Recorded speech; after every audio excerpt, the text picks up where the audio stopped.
Прямо сейчас смотрите на нашем канале последнее интервью Эдуарда Успенского. Он скончался в Москве на 81-м году жизни.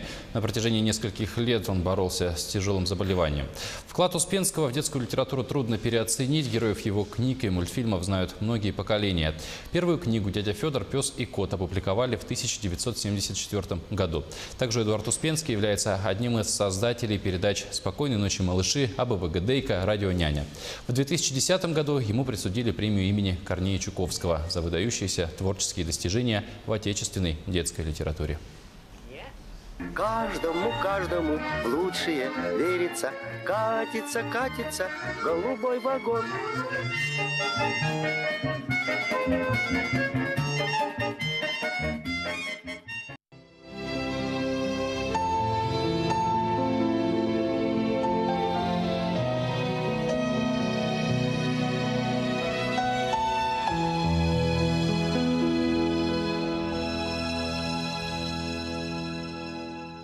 Что я собираюсь, это никакого значения не имеет.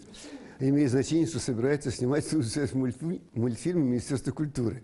Это они, наконец, собрались. Я давно уже был собран. Наконец они вас услышали, вы хотите сказать? Нет, они меня не услышали. Они услышали просьбу с мест. Меня никто не слышал, и вообще никто меня, кроме вас, не знает, понимаете? Неправда.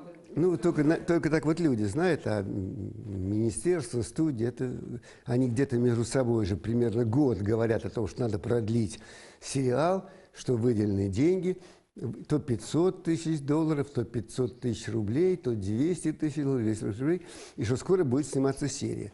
И вот это длится полгода, и вот, наконец, сегодня как раз ко мне должны приехать представители студии «Союзмультфильма» и Министерства культуры, и мы будем говорить, на каких условиях мы будем снимать, будем ли мы вместе снимать или на каких условиях, потому что до сих пор не отработана схема отношения писателя, автора, композитора и художника со студией «Союзмультфильм». Студия под влиянием зрителей, под влиянием не знаю кого, поняла, что надо снимать сериал. Во-первых, он популярный. Во-вторых, детям надо что-то давать современное, интересное, российское. Вот. И в-третьих, это, в конце концов, доход, потому что это дает игрушки, безделушки и всякие, значит, товары. Поэтому решено вернуться к фильмам.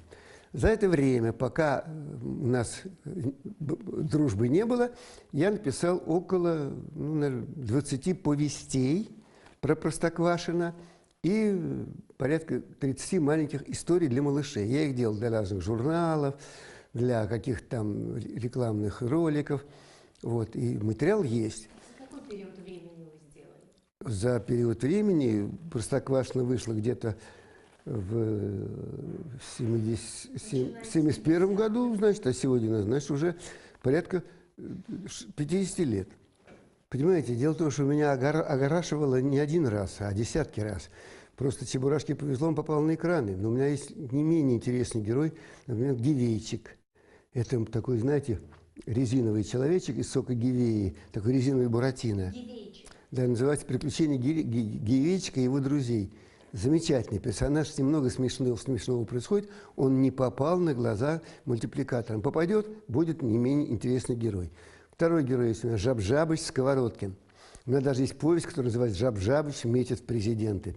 Жаб-Жабыч – это огромная лягушка размером с кресло, выведенная в Институте генетики, который, когда измеряли энцефалограмму, снимали, на нее перешло энцефалограмма младшего научного сотрудника. Поэтому мы имеем мыслящую лягушку.